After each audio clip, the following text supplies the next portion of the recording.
So I'm Durk Dehner, and we're in the Tom House in the drawing room, and we have one of our artists in resident, and it is Pol Anglada. And Paul is, where do you like to be known from? I like to consider myself Catalan for the bringing the mix of language and traditions I have with my family. And Catalonia is a region of Spain, but I've been living and working for the past 13 years in Paris. And you told me a little story when you first came about your dreams when you were young. Yeah, as well, like I was very lucky to that within my family they really fostered my creativity and my aim to draw and stuff. So in a very early age, kind of still now, believing more, head in the clouds, feet on the ground, and I've always wanted to get out and to move away. So I was kind of always in a rush to do so. And then it's kind of like, yeah, kind of sometimes when you realize that you might be living the life that you dreamed sometimes as a teenager or as a little kid, and yeah. And you are. I mean, I think I'm right where I'm meant to be at the moment. At this moment. Yeah, that's how I feel like. Yeah. So, somewhat like a year ago, you were visiting LA, and you visited the Tom House, and I invited you to actually apply for residency here, and you had not even fathomed the possibility of that because of your work commitments. Yeah. And yet that spurred a thought in your mind that maybe you could make this happen. Exactly. Indeed, it was like, because of my daytime job, I was a bit on a non-stopping 2 years of continual working, where I was as well like trying to fit time for my drawings, which that made some stressful moments. And when I came here and we were talking and you offered the possibility, kind of, yeah, in my head opened a series of questions that up until now that 2023 is finishing and looking backwards on the year, it's exactly what I was saying, that like it feels where I'm meant to be. And so you had your exit presentation yesterday. Yeah, last evening, and I was very, very happy. It's been the work that I've done in these 2 months and a half, almost 3 months. Kind of started around the idea of what I knew of California being a teenager, which was a lot done through Less Than Zero by Bret Easton Ellis. In that book, he's a young guy that comes back to LA for Christmas and talks a lot about the sparseness of the city, how people are afraid to merge, how it feels like nowhere, and then as well the Greg Araki films, Nowhere in particular, where is this buzz of youth in these weird spaces like parking lots, public bathrooms, and through here, and then staying and exploring and getting to know the neighborhood. Kind of, I found my spots and my corners that became as well an important part of the backgrounds of all the work I've done while here. And so, how is LA for you? It's a very interesting place that feels like everything and nothing at the same time, where it does really feel like very easy to disappear, where it's in a good way, in a romantic way. I like that my days to days while I was drawing, I could feel kind of sort of a hermit, that I could be very focused with a gorgeous light, gorgeous sun, but still like get connected to nature. And then in a way, if you want to go the debauchery way, that's that as well. I don't know, I think it's an interesting city. I think it's a city that it's not made for mingling, for walking, for like the understanding as a European I have of a city and how like the citizens of itself exist within it. In LA it's very different. But this part is what, like, this has been something that kind of really inspired me for its romanticism in negative spaces. And in negative spaces. Yeah. Not as negative as negativity. Right, but in spaces that are not filled. Yeah. Right. Like parking like lots. parking lots, Right. like highways, like Uh-huh. streets that don't have sidewalks. Right. And so, but you've gotten to know this neighborhood, and and it has been something for you. It has filled you with a sense of connection. Yeah, and of realizing that you kind of, even if you're somewhere out of your comfort zone, somewhere out of your where you usually are, the idea of being able to find like a home-like feeling by routine. By I don't walk. I'm sorry, I don't drive. I walk a lot in LA, and I've been walking a lot around the neighborhood. And yeah, as we were talking, the lady in the barber shop, these bits, like the little streets to get to the house.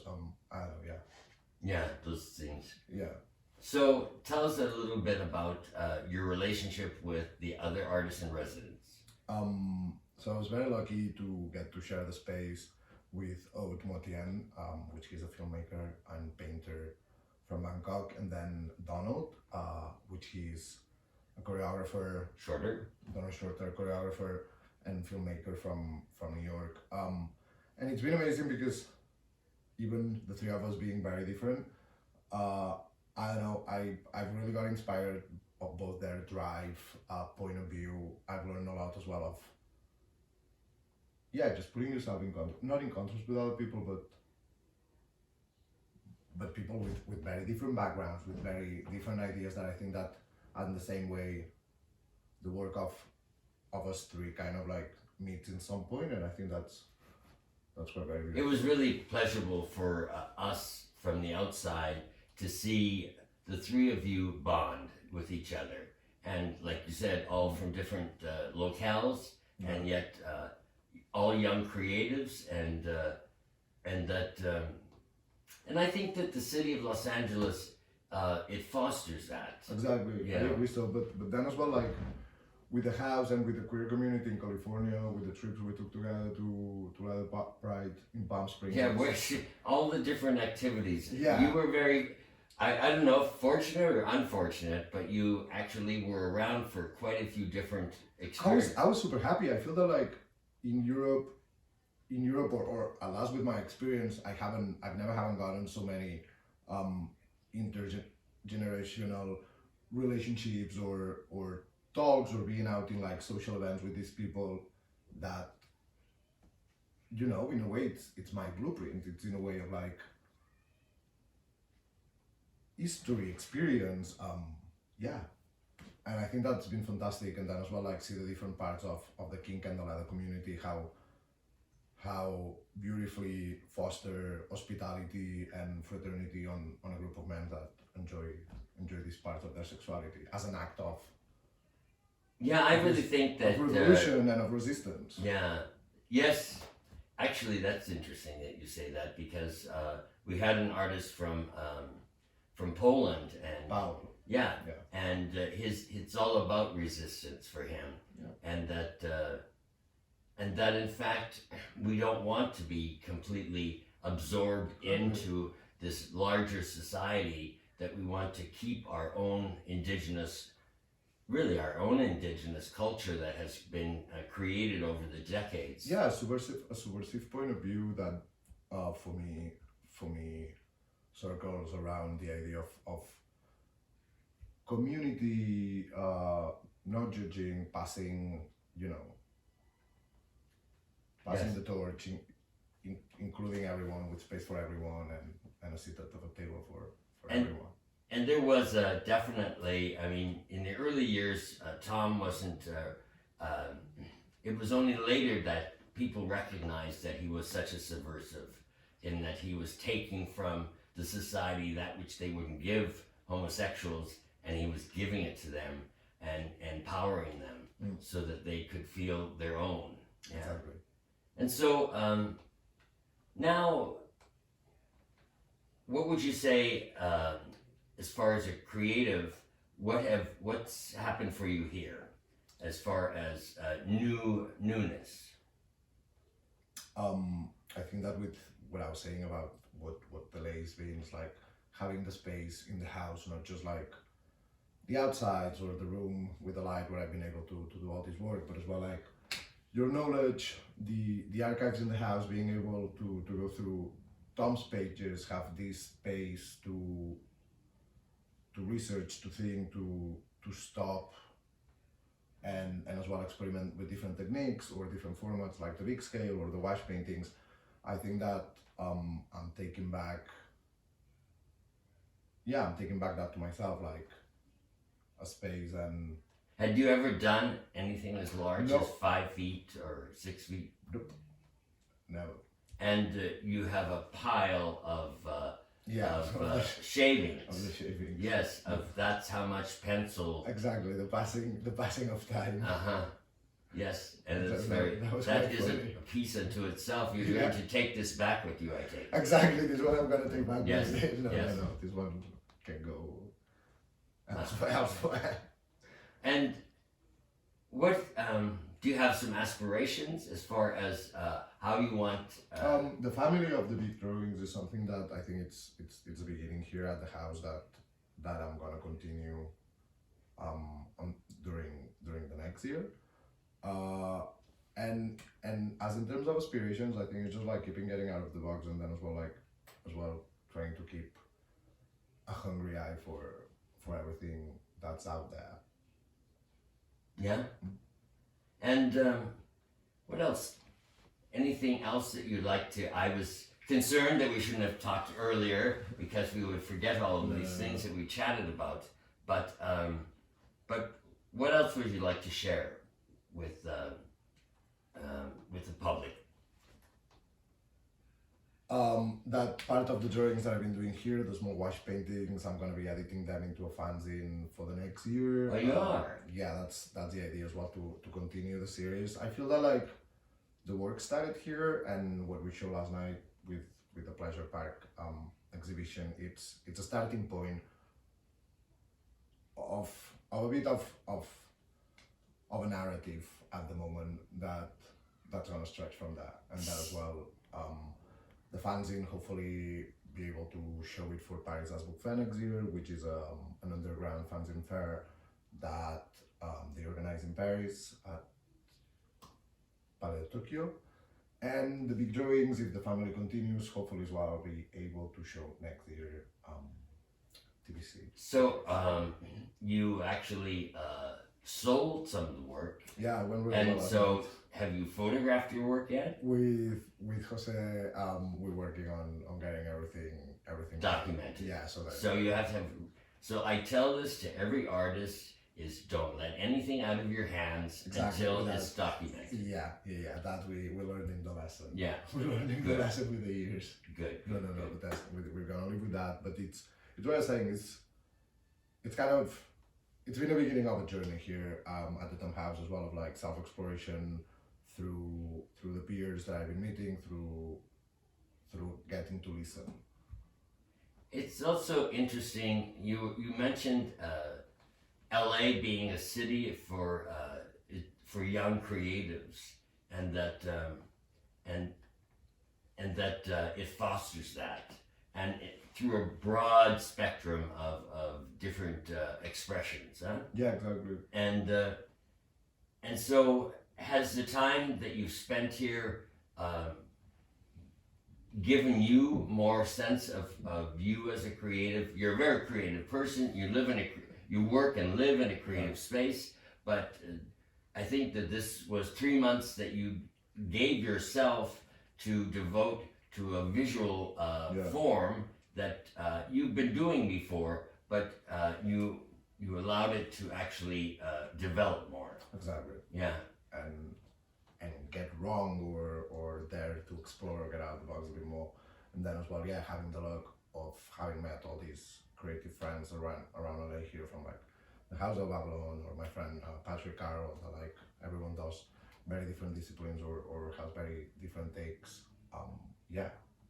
Interesting in that we are always concerned when artists come to LA that we try to actually foster networks for them, places, people. Well, you were going out anyways and socializing and indulging in the social. I came to draw, to have a good time, and to do lots of things. And I feel that like we're going back home with all of this. Yeah, I Under the think the belt. point also that that you shared with me earlier about being happy to go home and taking the richness Yeah. that you had and excited about how it gets expressed in your life. Exactly. Yeah. So I said it for you. So Taking Yeah. the sun of the Thomasville house. Yeah. And weather-wise, you've been fortunate, huh? I mean, it's really, What do you have to say about the sun here, the light? I come from Spain, so I have a close relationship with the sun and on being outside, and I feel that just that just changes people's state of mind, and then as well being in a city that it's so spread, so sparse that as well in a half an hour drive you can be doing a hike and going up a mountain. It gives that outlet of letting go of the nature, of the weather, of this helps. And for our own self-promotion, and then after that our critiquing, is that you've had a lot of individual people here that you've interacted with from the townhouse. What do you have to? How have they been for you? They've been fantastic. They've been like a second part of the family, super welcoming, super helping. Since the first day that I arrived, that I was saying like, Jose took me out to the Eagle to have drinks, or the day spent in Palm Springs with Tamp and everyone else, Richie, you driving together, that was really fun. And difficult to say. Maybe you don't want to say it on, but we do want to actually improve and make our program better for the artists in residence. But is there anything that you can critique on about us, and we can take that to heart? I think first of all, for my work and for what I do, my needs in terms of space were more than met, as well like the understanding that I found in you with the books that you recommended, or when with the sketches boxes that we pulled out. For me, that's been perfect. On that, I wouldn't say anything. No, that's something that maybe I need to think about. Okay, and you know what? We're gonna set up a responding program, and also we're going to introduce you to other artists in residence who've been here in the past, and create a place where all of you can actually connect with each other, so that's that you actually can. a good idea. Yeah, I know Stuart and Powell through the Arts and Culture Festival, and through being here, but that's actually a great idea. Yeah, because they're all. We haven't been. We've been very fortunate. I think it has to do with being number one and creative, and number two, being queer, is that there's a common thread that really works with us. So we've been very fortunate in the richness that you have all brought to the townhouse. And I think it's something that, it goes back. Obviously you guys drink from the many different characters that stay here, but like I think that as a guest, you feel that. I'm really pleased too that all three of you who were here during the same time frame took advantage of our luncheon that we serve every Monday through Friday, in that you would all come together. You'd make sure that you were here for lunch. Yeah. And it's and take advantage of it. It's nice. Yeah. It's important to sit around the table. Yeah, it is. You being Spanish, you know that. Yeah. It's how you get to know everyone. And Yes. Well, if there's anything else you want to say to them before you leave? To them, that I would invite everyone that never's been to the foundation to come, get to meet everyone, feel the magic of if the walls could talk, contribute to the foundation, and to you and everyone else, thank you so much. Thanks. Pleasure. Muchas gracias. Muchas gracias.